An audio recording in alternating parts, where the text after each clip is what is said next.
Bueno, el segundo punto que hay se llama integración e interdependencia. Son dos palabras un poquito raras.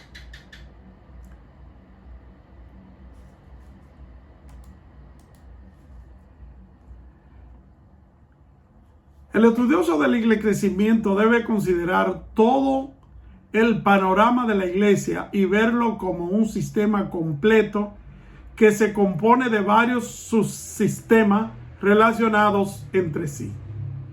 Un cambio en un área afecta a todas las demás. Por ejemplo, uno puede ser director musical en una iglesia local, pero si desea tener un mayor impacto en la congregación, debe comprender cómo este subsistema de la música encaja dentro del sistema completo. Si decide cambiar el horario de ensayo del coro y el estilo de música que van a cantar, eso tendrá que su repercusión, positivas o negativas. En todo el resto del sistema, el horario de actividades, los participantes y aún otros ministerios son afectados. Simplemente por la dirección de un coro, todo en la iglesia cambió. Yo estudié hace un tiempo ya, 10 años quizá o más de 10 años, sobre las diferentes generaciones, o sea, a partir de la Segunda Guerra Mundial. Las diferentes generaciones sociales que se han desarrollado mayormente en el área de Estados Unidos y que de ahí le han pasado al mundo, especialmente al mundo occidental. Y recuerdo que dentro de ellos habían los primeros que se llamaban The Builders o los constructores. Yo le traduzco los constructores. Esos son aquellos que nacieron del año 1948 a 48 a 60 y al 58 son 10 años, al 68. Son una generación de 20 años que eran los constructores. Me llamaba la atención porque nosotros en las iglesias reformadas tenemos muchas personas que son ancianas.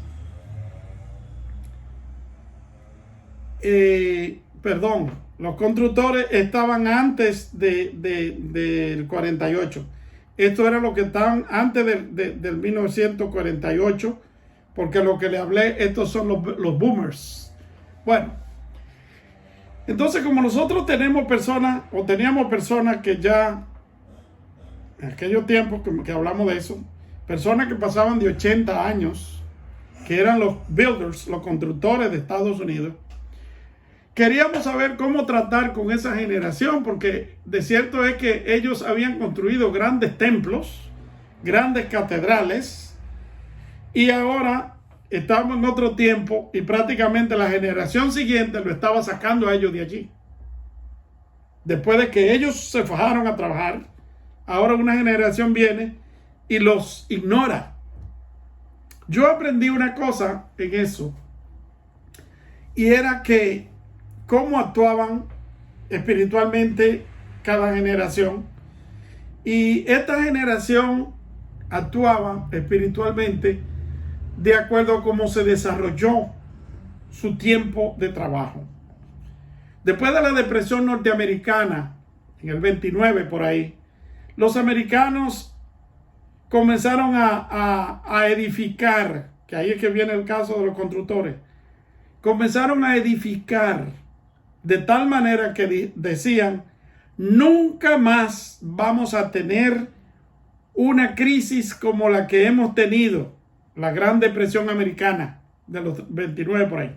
Nunca más. Y comenzaron a hacer todos los grandes edificios que ustedes ven en Estados Unidos, los grandes puentes, toda esa cosa monstruosa que tiene Estados Unidos se comenzó a construir a partir de ahí, porque dijeron, no queremos que se repita. Así que vamos a trabajar fuerte y vamos a producir bastante dinero para que las generaciones que vienen no tengan que pasar por la que nosotros hemos pasado. Qué lindo, ¿verdad? Pues lo mismo sucede en las iglesias. En ese tiempo se construyeron grande cantidad de iglesias que son iglesias históricas en los Estados Unidos. Y usted dice, ¿por qué una catedral grandísima para reunirse 200, 300, 500 personas nada más? Esa era la manera que ellos tenían de darle la gloria al Dios Altísimo. Construían una catedral con muchísimos dibujitos y muchísimas cosas, porque decían, si es para Dios tiene que ser lo mejor y lo más majestuoso. Hoy día nosotros pensamos completamente diferente. Hay gente que dicen, esta es mi iglesia. Y cuando usted ve, es una iglesia hecha con 4 cartones, esta es la iglesia del Señor. Y los que no entienden bien de esto dicen, bueno, pero este Dios parece que es muy pobre, porque en una casita de cartón, todo desbaratado, es la iglesia. Pero bueno, no me voy a meter a averiguar eso. Pero el punto es que para poder bregar con personas de esa naturaleza, uno tiene que entender que ellos están apegados a su pasado. Y que como están apegados a su pasado, ellos no quieren que nada de lo que hay en sus iglesias se lo quiten de donde ha estado por 20 años. Por ejemplo, un piano en medio de un salón. Y usted dice, ¿por qué ese piano no se pone en la plataforma de arriba? No, porque está ahí desde que se abrió la iglesia. ¿Cómo usted cambia el piano sin que se den cuenta? Usted tiene que ir moviendo el piano pulgada a pulgada. Lo va empujando poco a poco, poco a poco. Se va a tardar muchos años. Se va a pasar un año para moverlo. Pero lo va a lograr y no se le va a ir nadie ni lo van a criticar. Pero usted viene con una regla diciendo, ese piano hay que cambiarlo porque no está bien ahí. E inmediatamente se levanta el grupo y dice, este hombre o esta mujer vinieron a cambiar todo lo que hay en esta iglesia y yo me voy de esta iglesia. Se le divide la iglesia, se le va la gente, se resiente la gente, porque usted no ha sabido tratar con el problema. Así que hay que tener también sensibilidad. No voy a hablar más de eso, uno de estos días podemos dar un curso de eso. 3.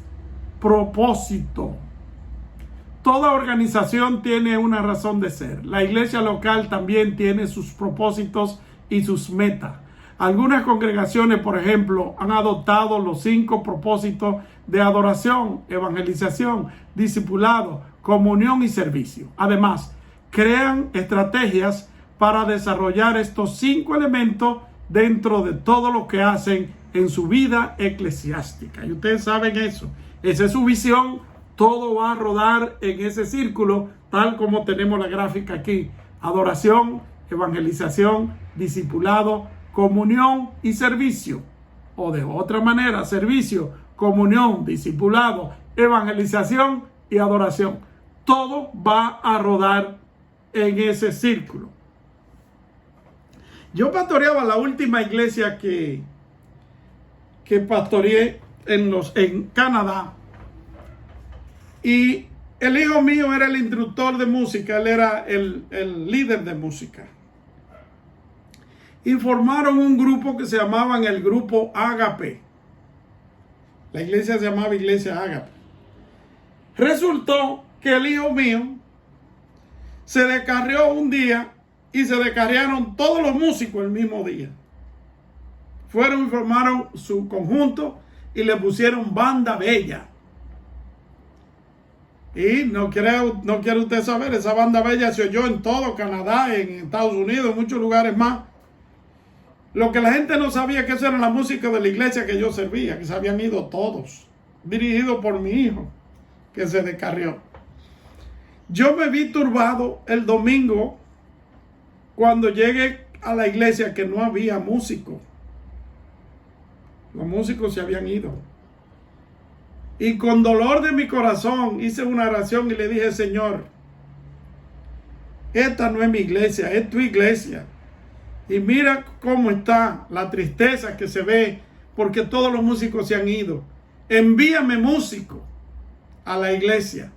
Ese día yo tuve que pagar a un músico para que viniera a tocar el piano y por lo menos tuviéramos un servicio normal, para que no fuera que cantáramos a capela porque no había música. Bueno, teníamos los instrumentos y teníamos todo, pero ¿quién lo toca? No hay músico. No pasó, hermanos, año y medio. No pasó año y medio. Un día yo invité al doctor Quitín Silva que predicara en la iglesia. No, yo diría que pasó como 2 años. Invité a Quitín Silva, que era uno de mis amigos de Nueva York, y que Dios lo bendiga, para que fuera a predicar en la iglesia. Y él dijo: pasen al frente, después que predicó, pasen al frente todo lo que tiene que ver con el ministerio de la música. Él quedó impactado con la música porque habían ahora 7 tecladistas que tocaban las teclas, tocaban el piano y el órgano y todas las cuestiones. Y bateristas habían 3 o 4 o 5, guitarristas había muchísimos. Bueno, había una abundancia de músicos. Cuando él llamó, más de la mitad de la iglesia pasó. Y él dijo: no, solamente a lo que tiene que ver con el ministerio de la música. Y yo le hice señas y le dije: toda esa gente tiene que ver con el ministerio de la música. Y después que terminamos me dijo: es primera vez que yo voy a una iglesia que veo que más de la mitad de la iglesia están envueltos en lo que es la adoración y la música. Entonces ahí yo le dije: fue la oración que yo le hice al Señor. Mira la abundancia que tenemos de músicos y de cantantes y cuantas cosas ahora aquí en la iglesia. Pero pasamos un día de crisis. Dios es bueno. Así que, mis amados, además buscan poder formular su misión y su visión en una pequeña frase fácil de recordar, para que así motivar a los miembros a fin de lograr su propósito en el círculo de adoración, evangelismo y esas cosas. La organización que no está consciente de sus propósitos o que no actúa de acuerdo a ellos, porque una cosa es decirlo y otra cosa es ejecutarlo, relega la organización a lo peor meta que pueda existir: la supervivencia. Según el doctor Van Golder, esta es la meta de última instancia. El que comprende los sistemas abiertos sabe la importancia de tener un propósito y una meta bien claras y definidas.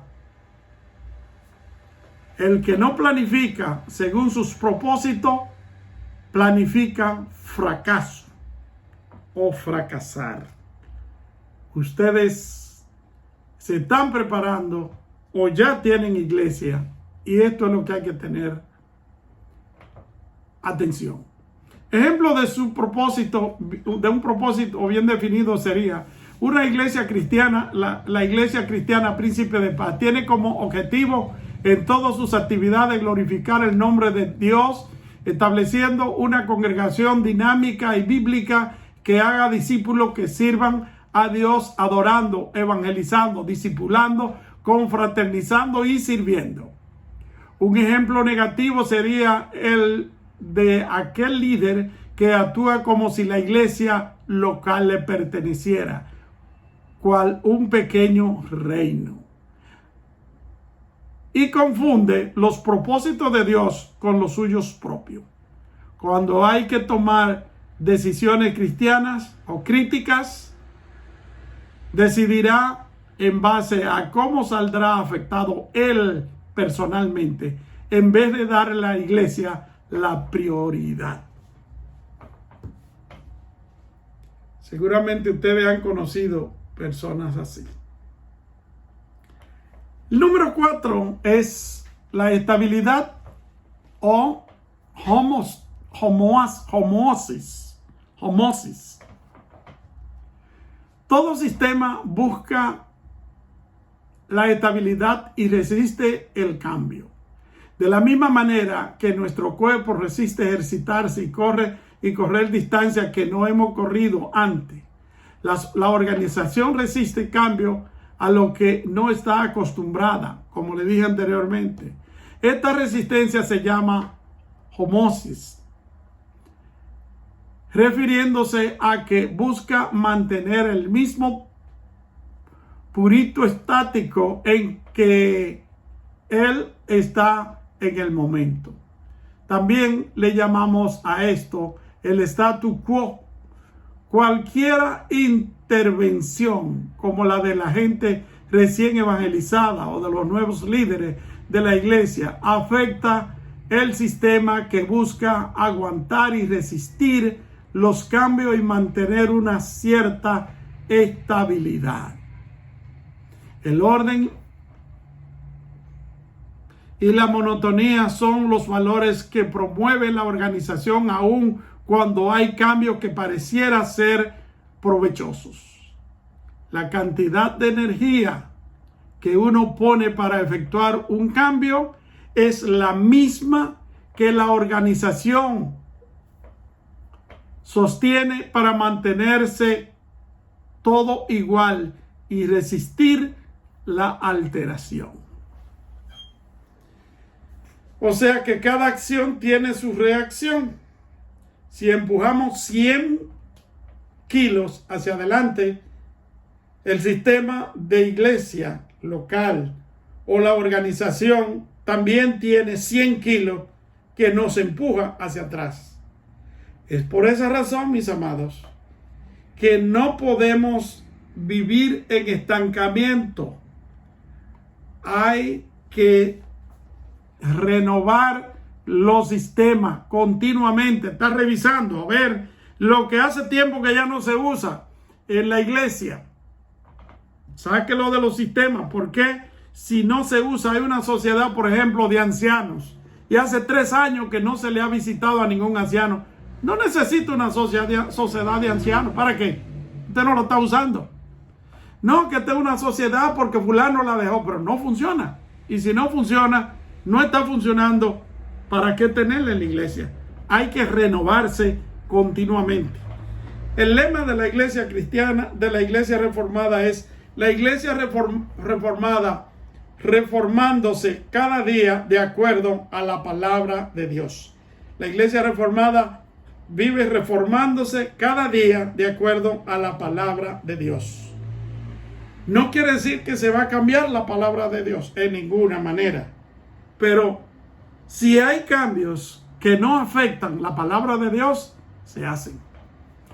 Como organización, la iglesia tratará de encontrar un punto cómodo y seguir operando en ese punto allí, ofreciendo resistencia a cualquier cambio, sea útil o no. Esto nos hace pensar en el joven rico de la parábola de Jesús. Él no estaba dispuesto a cambiar por seguir a Cristo. En el Antiguo Testamento también tenemos a los israelitas que, después de seguir a Moisés, querían volver a Egipto y quedarse con lo que conocieron bajo el yugo de Faraón. Muchas iglesias también resisten los cambios a tal nivel que adoptan el lema: es mejor malo conocido que bueno por conocer. Cuando alguien propone una idea innovadora en la iglesia, ¿quién no ha oído una respuesta como esta? Es que nunca hicimos eso así. Siempre lo hemos hecho así. Luego dicen: seremos siempre iguales, ayer, hoy y siempre, por los siglos de los siglos. Amén. Dicen amén. Yo creo que todos nosotros, de una u otra forma, nos hemos encontrado con este sistema. Número 5, y creo que es el último: diferentes caminos al éxito. Equifinalidad se le llama. Una característica vital de los sistemas abiertos es que reconoce la variedad de posibilidades para obtener los mismos resultados. Aun cuando el sistema cerrado siempre hace las cosas de la misma manera, ignorando los cambios en el medio ambiente y en los subsistemas, la iglesia que opera bajo la perspectiva de los sistemas abiertos buscará diferentes formas de llegar a la meta establecida para funcionar con eficiencia. Podemos llegar al mismo fin deseado, probando rutas alternas y caminos variados. Por eso llamamos a esta característica equifinalidad, que tiene el mismo fin. Tiene el mismo fin. Cuando nos quedamos en la misma ruta pensando que no hay otra forma de hacer las cosas, nos esclavizamos y atamos a esa senda cómoda a la que estamos acostumbrados y por ende cerramos la puerta a nuevas oportunidades de crecimiento y de bendición. Es como la ilustración que sigue. El elefante de un circo estaba amarrado a una gran estaca con una cadenita muy finita y débil para su tamaño. Un curioso observó el asunto y le preguntó al dueño del circo por qué el animal no se escapaba. El dueño le contestó: es que desde recién nacido le pusimos esa cadena. Siempre trató de forzarse sin conseguirlo porque era pequeño y débil. Hasta que un día se dio por vencido y ahora, aunque esté fuertísimo y enorme, cree que no puede romper la cadena y por lo tanto ni lo intenta. Muchos ministerios de la misma manera están encadenados porque no ven otra forma de llegar al destino que Dios tiene para ellos. La perspectiva del sistema abierto reconoce la importancia de la equifinalidad. Número 6, no era la última, ¿no? Organizaciones complejas con planes de contingencia. Hay que reconocer que las organizaciones de la iglesia son complejas y no se pueden simplificar todo con un par de reglas y planes. Por lo tanto, la congregación que utiliza los sistemas abiertos para su organización siempre cuenta con un plan de contingencia.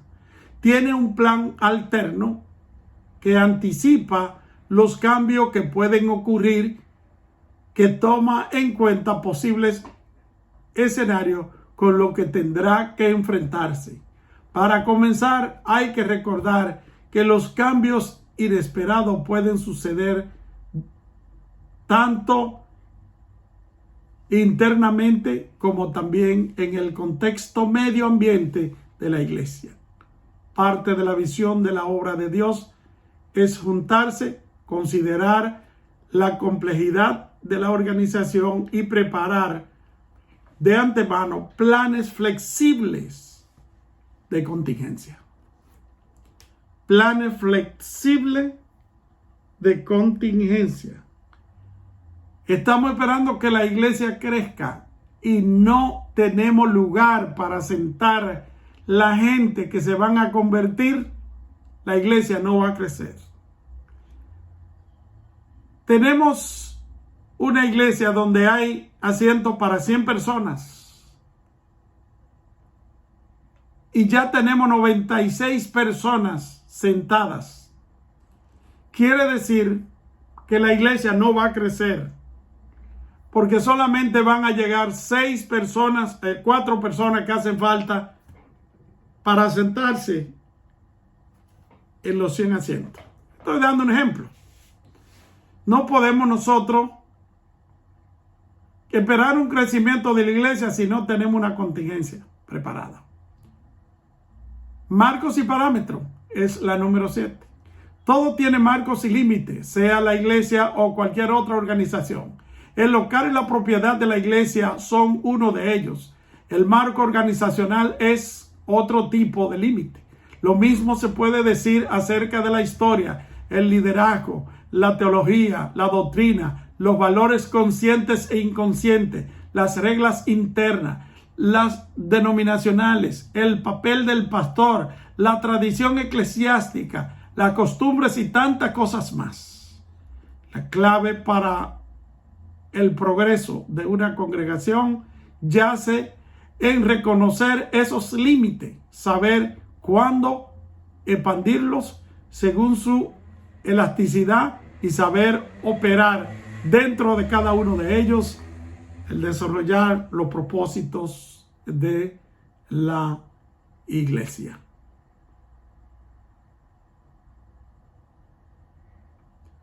Los marcos y parámetros también deben ser respetados. En toda iglesia hay ciertos marcos que son negociables y otros que son expansibles. Pero hay otros que no pueden traspasar. Hay asuntos que son negociables en la iglesia y otros que no. Por ejemplo, la doctrina de la salvación. Eso no es negociable. El arrepentimiento no es negociable. Y hay una serie de cosas más que no son negociables.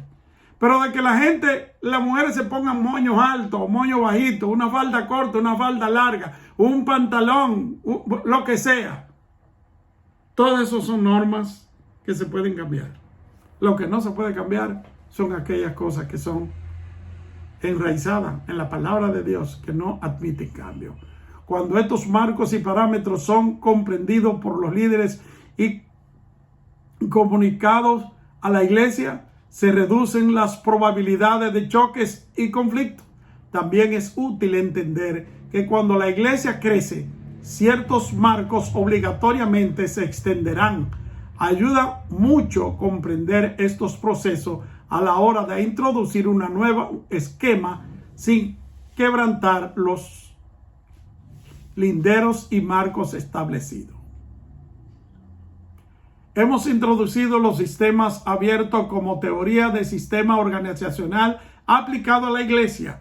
Un buen manejo de los componentes y conceptos clave de los sistemas abiertos permitirá que uno pase a la área de trabajo descrita al próximo capítulo con una herramienta de mucho valor para la planificación, ejecución, evaluación de un ministerio creciente y saludable. En todo terminamos con eso, con que estamos buscando una iglesia saludable. Hasta aquí nos ha ayudado el Señor por hoy y yo quiero felicitarlos porque no se han dormido ni han hablado y están tranquilos. Ahora bien, si hay algún comentario o alguna pregunta, estamos aquí para tratar de responderlo. Prendo. Diga, hermano John. Pues bueno, yo considero la amplitud, ¿no?, del reto, porque en verdad en cuanto a porque las turbulencias, ¿no? O sea, recuerdo que la iglesia Hable un poquito más alto, John, porque estamos grabando. Ok. Siga. El micrófono a veces también le da falta. Ok, bueno, entonces, en cuanto a las turbulencias, los cambios, ¿no? En verdad eso es bastante difícil, ¿no? Cuando una iglesia, una congregación, que se acostumbra a unas cosas, a un modelo, ¿no? Y realmente nosotros lo vivimos en Venezuela, el tratar de hacer esos cambios, cómo la iglesia los puede asumir realmente, y que aunque son cambios de gran beneficio, tanto en la parte espiritual como en la integral de la iglesia, el aferrarse a las cosas pasadas también está como el mismo ejemplo en cuanto al elefante y la cadena. En verdad hace daño y es triste pensar que hay muchas congregaciones en esa situación. Amarrada con una cadenita. Sí, exacto, en verdad sí. Pero bueno, en cuanto al aspecto general, ¿no? Creo que es todo un reto tratar de asumir, ¿no?, todo el sistema, ¿no? Poder ver cómo existe una cosa y a tratar de llevarlo a cabo es otra, porque en la práctica hay tantas cosas distintas que aunque tengamos toda la teoría, siempre en algo vamos a tropezar, ¿no? Sí. Porque el punto es tratar de practicar y que como que descansa, ¿no? En la pasión que se pone de nosotros para llevar a cabo el correcto funcionamiento, pues, de lo que es el cuerpo. Ese es Amén. pensar. Pues yo pienso que todo tiene que ver con el equipo de trabajo que uno cuente, porque el equipo de trabajo nos va a ayudar a animarnos cuando nos hemos desviado. El otro equipo nos va a decir, no, nos desviamos aquí, tenemos que volver al surco. ¿Alguien más? Bueno, yo quería decir, partiendo de lo que dice el hermano John, hablando de lo que tiene que ver con la transición, los cambios a la iglesia. Nosotros sabemos que la iglesia ha dado un giro los últimos, pues, los últimos 20 o 10 años, de 2000 para acá. Ha dado giro muchísimas cosas. O sea, podríamos decir que el nuevo milenio. Sí, hay una mentalidad más entendida, más abierta a lo que son la transición y los cambios. Y eso tiene que radicar en la mente del ministro.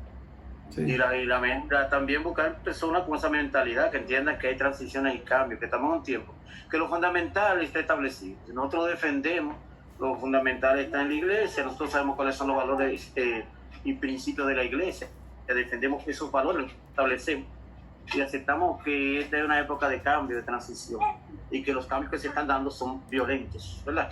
Violentos, tan violentos que desde un año para acá hemos cambiado radicalmente. Exactamente. Esto ha sido más radical que nunca. Entonces, yo ahorita no se escuchaba, hablaba de eso, de la transición cultural. Quizá la iglesia no la ha hecho, pero muchos cristianos sí. En nuestra mente tenemos que hacer esa transición cultural, entender que las cosas cambiaron. Amén. Y que la mentalidad y los fundamentos están establecidos, hay que defenderlos siempre, porque somos por esos fundamentos. Ahora, lo que es el medio que nos rodea, muchas cosas cambian. Tenemos que tener apertura, sin quebrantar los valores, los principios, lo que es la iglesia. Pero entendemos que hay actitudes a las que hay que renunciar, que son nuestras. Amén. Que son de nuestra actitud. Amén, así es. Pues Dios le bendiga, hermano César Sosa. ¿Algún otro comentario?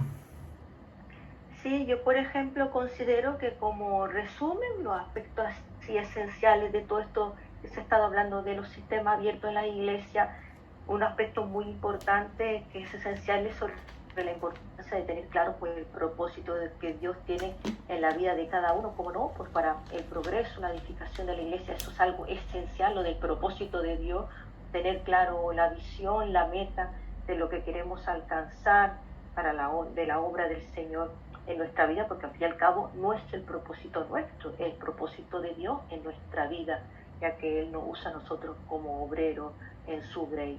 Y el otro aspecto que también lo considero muy importante porque abarca mucho y es como un resumen el último aspecto de esto de los marcos y parámetros, que como se comentó, hay asuntos que son negociables en la iglesia, mientras que otros no. Siempre tiene que ahí haber un equilibrio, entonces tiene que haber un punto de equilibrio en ese aspecto tan importante, porque de eso dependerá mucho el progreso y el avance, el crecimiento de la iglesia. Entonces eso de los marcos y los parámetros, de verdad que lo considero también muy, muy importante, para no llegar a un extremo por un lado o el extremo por el otro. Hay que mirar los pros y los contras. Amén. Pues muchas gracias, hermana María. Bien, mis amados, por hoy yo creo que está bien. Vamos a cerrar en oración y John, que hace tanto tiempo que no entraba a clase, nos puede despedir en oración para que vea que lo premiamos cuando llega.